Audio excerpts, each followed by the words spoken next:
الحمد لمن هو أولى وأرفع على طريق الكمال والجمال.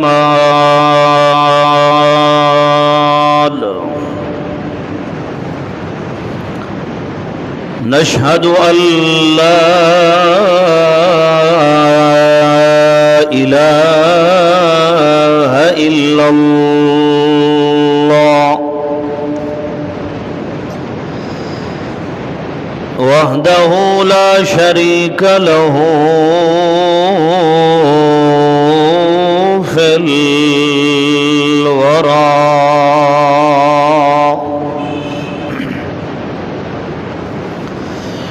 ونشهد أن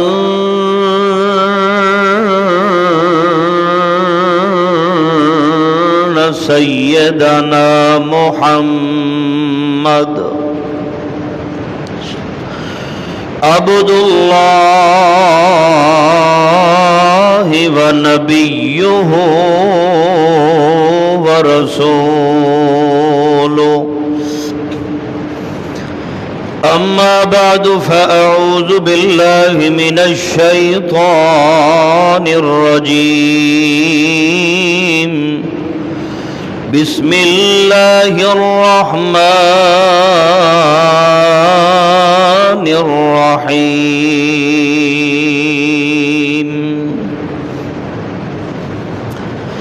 أم كنتم شهداء إذ حضر يعقوب الموت؟ سبحان ربك رب العزة عما يصفون وسلام على المرسلين والحمد لله رب العالمين.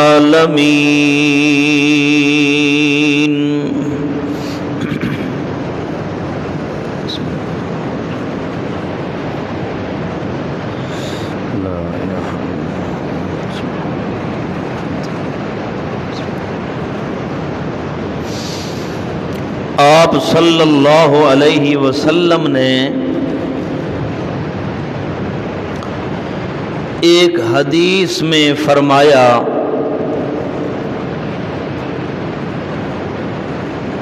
اللہ کی طرف سے مومن بندے کے لیے موت کو اللہ نے تحفہ بنایا ہے. تحفۃ المؤمن الموت.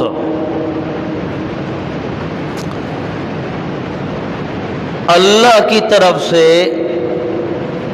ایماندار اور مومن بندے کے لیے موت اللہ کی طرف سے بطور تحفہ بن کے آتی ہے. اس کی وجہ ہے کہ مومن اللہ اور اللہ کے رسول کا فرما بردار انسان اس موت والے تحفے کو بخوشی قبول کر لیتا ہے. ایماندار بندے کو خوشی ہوتی ہے کہ اب میرے اوپر موت آنے والی ہے، مر کر میں نے رب سے ملاقات کرنی ہے.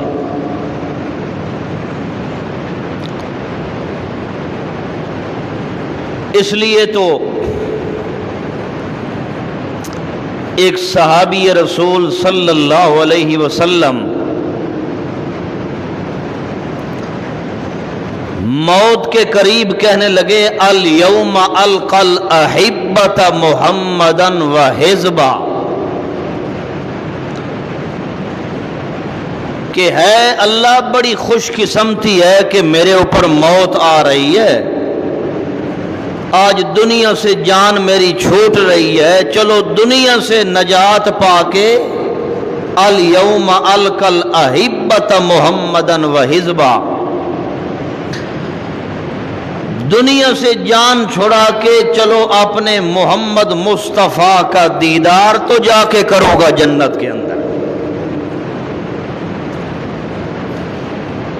اس سے معلوم ہوتا ہے کہ مومن بندے کے لیے اللہ کی طرف سے موت تحفہ بن کے آئی.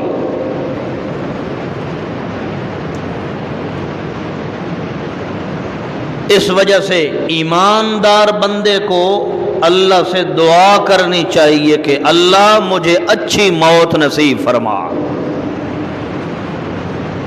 کیونکہ بری موت بھی ہوتی ہے، اچھی موت بھی آتی ہے۔ اس لیے اللہ سے یہی التجا کر کے، دعا کر کے، اللہ سے گڑ گڑا کے، رو کے مومن مسلمان بندہ دعا کرے کہ اللہ مجھے جو موت نصیب فرما تو اچھی موت نصیب فرما۔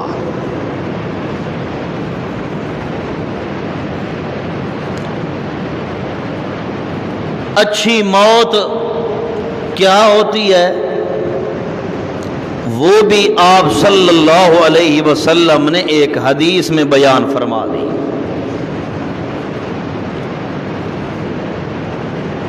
فرمایا من کان آخر کلامہ لا الہ الا اللہ دخل الجنہ او کما قال النبی صلی اللہ علیہ وسلم۔ فرمایا موت کے وقت کلمہ نصیب ہو جائے تو سمجھو یہ سب سے بڑی اچھی موت مومن بندے کو نصیب ہو جاتی ہے۔ من کان آخر کلامی، موت کے وقت آخری کلام، آخری جملہ لا الہ الا اللہ نصیب ہو جائے، محبوب محمد مصطفیٰ صلی اللہ علیہ وسلم نے فرمایا دخل الجنہ۔ موت کے وقت کلمے کا نصیب ہو جانا یہ سبب بنتا ہے جنت کے اندر داخل ہونے کا۔ جو ہی مومن مسلمان بندہ فوت ہوتا ہے سیدھا اللہ کلمے کی برکت سے جنت میں داخل فرما دیتا ہے۔ تو بری موت بھی ہوتی ہے، کلمہ نصیب نہ ہو، ساری زندگی نمازیں پڑھی ہیں، ساری زندگی روزے رکھے، عبادات کی، سب کچھ کیا، مگر موت کے وقت کلمہ نصیب نہیں ہوا تو سمجھو انسان کو اچھی موت نہیں آئی۔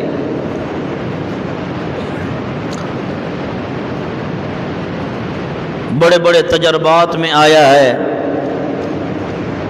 کئی لوگوں کی موتیں بدماشیاں کرتے کرتے موت آ گئی۔ کتنے نوجوان ایسے ہیں جن کو گانے سنتے سنتے رات کو موت آ گئی۔ کئی ایسے لوگ دیکھے ہیں جن کو فلمیں دیکھتے دیکھتے رات کو موت آ گئی۔ گناہ کرتے شراب کے اڈے پر شراب پیتے پیتے موت آ گئی۔ تو یہ ساری چیزیں بری موت کے اندر داخل ہیں۔ اچھی موت وہ ہے کہ موت نام کا بندے کو کلمہ نصیب ہو جائے۔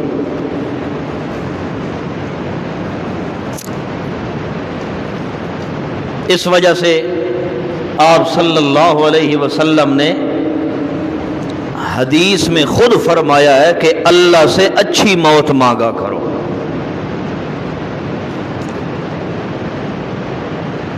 اس لیے تو نبی علیہ الصلوۃ والسلام نے اپنی زندگی میں شہادت کی موت مانگی ہے اللہ تعالیٰ سے، بخاری کے اندر حدیث ہے،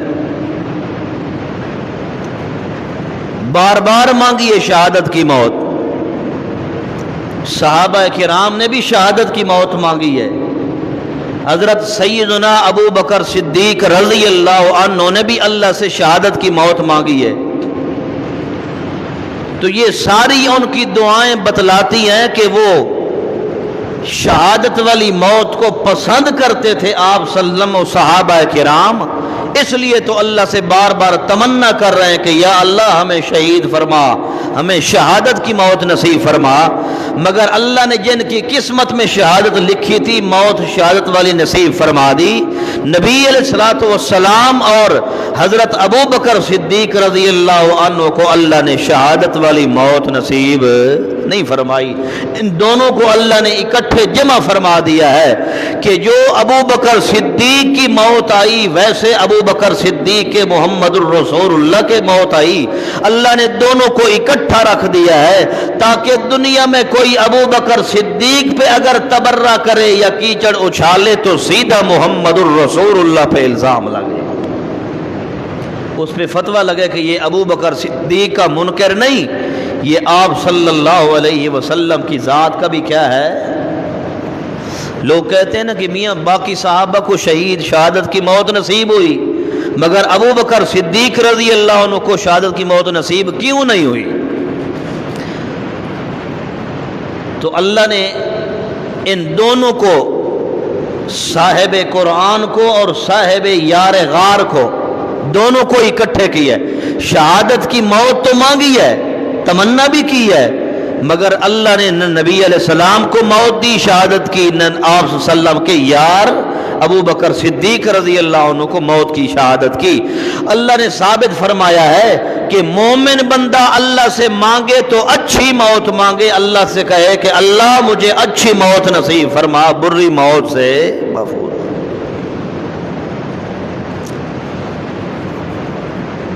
قال النبی صلی اللہ علیہ وسلم من کان آخر کلامہ لا الہ الا اللہ، فرمایا موت کے وقت جس کو کلمہ نصیب ہو جائے سیدھا دخل الجنہ، جنت میں داخل ہو جاتا ہے، بشرط یہ ہے کہ شرک نہ کیا ہو اس بندے نے۔ شرک کرنے والے کو موت کے وقت کلمہ نصیب بولو نہیں ہوتا۔ کلمہ نصیب نہ ہونے کی بھی بڑی بڑی وجوہات ہیں کہ موت کے وقت کلمہ نصیب کیوں نہیں ہوتا۔ ایک وجہ میں آپ کے سامنے ذکر کرتا ہوں جو حدیث پاک میں اللہ کے پیغمبر صلی اللہ علیہ وسلم نے بیان فرمائی ہے۔ اللہ کریم قرآن کے اندر فرماتے ہیں وَقَضَىٰ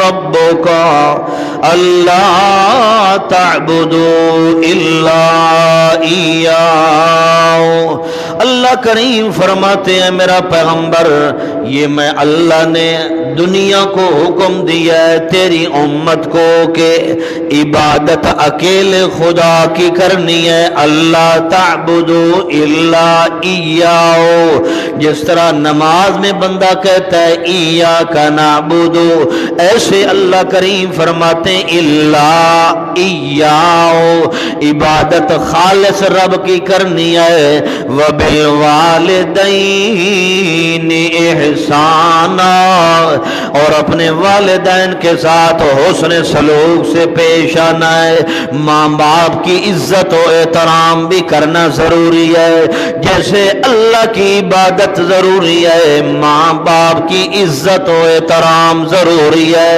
اللہ کریم فرماتے ہیں جس بندے کے دل کے اندر ماں باپ کی عزت موجود ہے، ماں باپ کا احترام موجود ہے، ایسے شخص کو موت کے وقت بھی کلمہ نصیب ہو جاتا ہے۔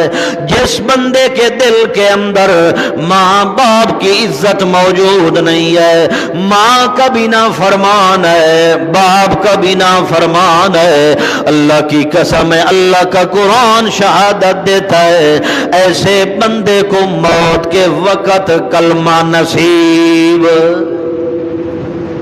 یہ ایک وجہ ہے، ماں باپ کے نافرمان کے لیے خطرہ ہے، وہ اپنے آپ کو خطرے میں رکھے کہ موت کے وقت کلمہ نصیب نہیں ہوگا۔ کلمہ نصیب نہ ہو موت کے وقت تو موت بری ہے۔ اس لیے نبی علیہ الصلوۃ والسلام نے بھی اور قرآن پاک نے بھی بیان فرما دیا ہے کہ ماں باپ کا نافرمان ایسا اللہ کے نزدیک مجرم ہے کہ اس کو موت کے وقت کلمہ نصیب نہیں ہوگا۔ اس لیے بڑے بڑے اولیاء کرام، بڑے بڑے اللہ کے نیک بندے، ان کی بھی موت خوش قسمتی والی موت آئی ہے۔ کسی کو سجدے کے اندر موت آئی ہے، کسی کو جناب نماز پڑھتے ہوئے موت آئی ہے، کسی کو قرآن کی تلاوت کرتے ہوئے موت آ گئی ہے، کسی کو بیت اللہ کا طواف کرتے ہوئے موت آ گئی ہے، کسی کو حج کرتے ہوئے موت آ گئی. یہ ساری نیک موتیں ہیں، اچھی موت ہے. اللہ اللہ. حضرت سید غلام اللہ خان رحمت اللہ تعالی علیہ، شیخ القرآن رحمت اللہ تعالی علیہ کو بھی اللہ کریم نے موت نصیب فرمائی تو اچھی موت نصیب فرمائی. جس وقت حضرت شیخ القرآن مولانا غلام اللہ خان رحمت اللہ تعالی علیہ کو موت آئی ہے تو اللہ کی قسم ہے اس بندے نے ساری زندگی رب کا قرآن سنایا ہے، ساری زندگی قرآن اور سنت رسول اللہ کا پرچار کیا ہے. اور موت کے وقت بھی اگر موت اللہ کریم نے ایسے بندوں کو نصیب فرمائی ہے تو موت اچھی نصیب فرمائی ہے. اللہ اللہ. سورہ یاسین کی آخری آیت مبارکہ فسبحان الذی بیدہ ملکوت کل شیء والیہ ترجعون. حضرت شیخ القرآن مولانا غلام اللہ خان رحمت اللہ علیہ کو یہ قرآن کی آیت پڑھتے پڑھتے موت آ گئی ہے. کتنی بڑی خوش قسمتی ہے. کسی کو گناہ کرتے موت آئی، کسی کو اللہ کی نافرمانی میں موت آئی، کسی کو کہاں موت. مگر خوش قسمتی کی بات تو یہ ہے کہ قرآن کی تلاوت کرتے کرتے موت آ جائے، سجدے میں موت آ جائے، نماز پڑھتے پڑھتے موت آ جائے. یہ خوش قسمتی کی موت اس وقت آئے گی جب بندہ بار بار اللہ سے بھی مانگے کہ اللہ مجھے اچھی موت نصیب فرما، بری موت سے بچا. اور امام الانبیاء محبوب پیغمبر کی ہر سنت پہ بندہ کٹ مرے اور سنت پہ عمل کرتا جائے تو دن قیامت کے اللہ نے بھی عزت نصیب فرمانی ہے اور موت کے وقت بھی ایسے شخص کو کلمہ نصیب ہو جاتا ہے. اللہ کریم نے اس لیے قرآن کے اندر فرمایا ہے ماں باپ کے نافرمان کو موت کے وقت کلمہ نصیب نہیں ہوتا. نبی علیہ الصلوۃ والسلام کے پاس حضرت علقمہ کی بیوی آ گئی. یا رسول اللہ صلی اللہ علیہ وسلم، علقمہ موت کی کشمکش کے اندر پڑا ہوا ہے مگر زبان سے اس کو کلمہ جاری نہیں ہو رہا. یا رسول اللہ آپ تشریف لے آئیں، آپ اس کو کلمے کی تلقین کریں، ہو سکتا ہے کلمہ نصیب ہو جائے. کیا نصیب ہو جائے؟ اس کو کلمہ نصیب ہو جائے. آپ صلی اللہ علیہ وسلم کی برکت کے آنے کی وجہ سے ہو سکتا ہے اس کی زبان پر کلمہ جاری ہو جائے. نبی پاک صلی اللہ علیہ وسلم حضرت ابو ہریرہ کو فرماتے ہیں یار جا علقمہ کا پتہ کر کے آ، کیوں نہیں اس کی زبان پر کلمہ جاری نہیں ہوتا. جا کے اس کے سامنے بیٹھ کے کلمہ پڑھ بلند آواز سے، تاکہ وہ تجھے دیکھ کر موت کے وقت اس کی زبان پر بھی کلمہ جاری ہو جائے. حضرت ابو ہریرہ رضی اللہ عنہ دوڑ کے جاتے ہیں، جا کے دیکھتے ہیں تو حضرت علقمہ موت کی کشمکش میں پڑے ہوئے ہیں مگر زبان پر کلمہ جاری نہیں ہو رہا. حضرت ابو ہریرہ رضی اللہ تعالی عنہ نے کلمہ پڑھنا سامنے شروع کر دیا ہے. پہلا کلمہ پڑھا ہے، دوسرا کلمہ پڑھا ہے، تیسرا کلمہ بھی پڑھ لیا ہے مگر علقمہ کی زبان پر کلمہ جاری نہیں ہوتا. حضرت ابو ہریرہ رضی اللہ عنہ واپس آ کے محمد الرسول اللہ کی خدمت عالیہ کے اندر فرماتے ہیں یا رسول اللہ صلی اللہ علیہ وسلم میں نے بڑی کوشش کی ہے کلمہ پڑھانے کی مگر علقمہ کی زبان پر کلمہ جاری نہیں ہو رہا۔ نبی پاک صلی اللہ علیہ وسلم نے فرمایا ضرور کوئی وجہ موجود ہے۔ نبی علیہ الصلوۃ والسلام خود فرمایا کہ جاؤ پتہ کرو اس کا کوئی ماں باپ زندہ موجود ہے کہ کوئی نہ۔ حضرت ابو ہریرہ اور باقی صحابہ کرام نے جا کے تحقیق فرمائی ہے اور پتہ کیا ہے، جا کے تحقیق کرنے پر بتایا گیا ہے کہ والد تو اس کا فوت ہو گیا ہے مگر ایک بوڑھی اماں موجود ہے جو اس بندے سے اس بیٹے سے الگ رہتی ہے اپنے مکان کے اندر۔ نبی پاک صلی اللہ علیہ وسلم فرمایا جاؤ حضرت علقمہ کی ماں سے کہو تو خود چل کے میرے پاس آتی ہے تو آ، وگرنہ میں امام الانبیاء پیغمبر خود چل کے تیرے پاس آنا چاہتا ہوں۔ اللہ اللہ، حضرت ابو ہریرہ رضی اللہ عنہ نے یہی پیغام دیا مگر اس بوڑھی اماں کو علم تھا کہ محمد رسول اللہ کی قدر و قیمت اور اللہ کے پیغمبر کی عزت بہت بلند ہے۔ کہنے لگی میرا بیٹا خود میرا پیغمبر میرے پاس چل کے نہ آئے، میں تو غلام ہوں محمد رسول اللہ کی، اس لیے میں بوڑھی اماں لکڑی کے سہارے چل کے جاؤں گی تو محمد رسول اللہ کی خدمت عالیہ کے اندر جاؤں گی۔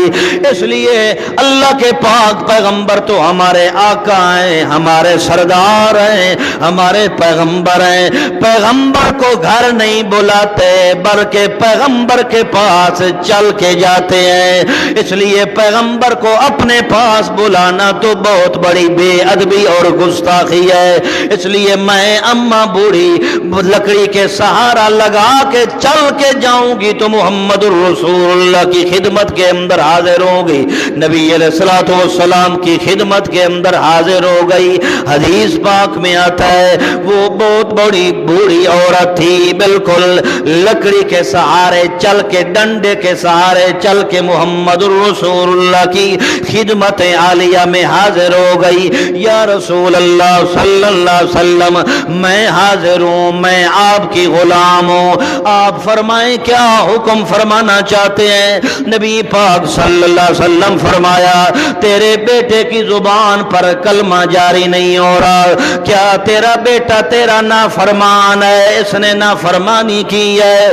نبی کریم صلی اللہ علیہ وسلم پہ بھی قربان جاؤں، اللہ کے پاک پیغمبر نے جس وقت دیکھا کہ بوڑھی اماں میرے پاس چل کے آ رہی ہے تو نیچے اپنی مسند پر بیٹھ نہیں گئے بلکہ کھڑے ہو کر 2-4 قدم آگے چل کے محمد رسول اللہ نے اماں بوڑھی کے پاؤں کے نیچے جھک گئے۔ امام الانبیاء پیغمبر یہی تو شفقت و رحمت کا خزانہ بن کے آیا ہے پیغمبر، ہر دین اسلام کے اندر ہر طریقہ اخلاق اور اعمال سکھانے والے امام الانبیاء پیغمبر ہیں، اس لیے تو پیغمبر کے اخلاق بھی اعلیٰ ہیں، پیغمبر کے اعمال بھی اعلیٰ ہیں، پیغمبر کی حذاقت بھی اعلیٰ ہے، امانت بھی اعلیٰ، فطانت بھی اعلیٰ، ذہانت بھی اعلیٰ، پیغمبر کی رقت بھی اعلیٰ، رفعت بھی اعلیٰ، مقام بھی اعلیٰ۔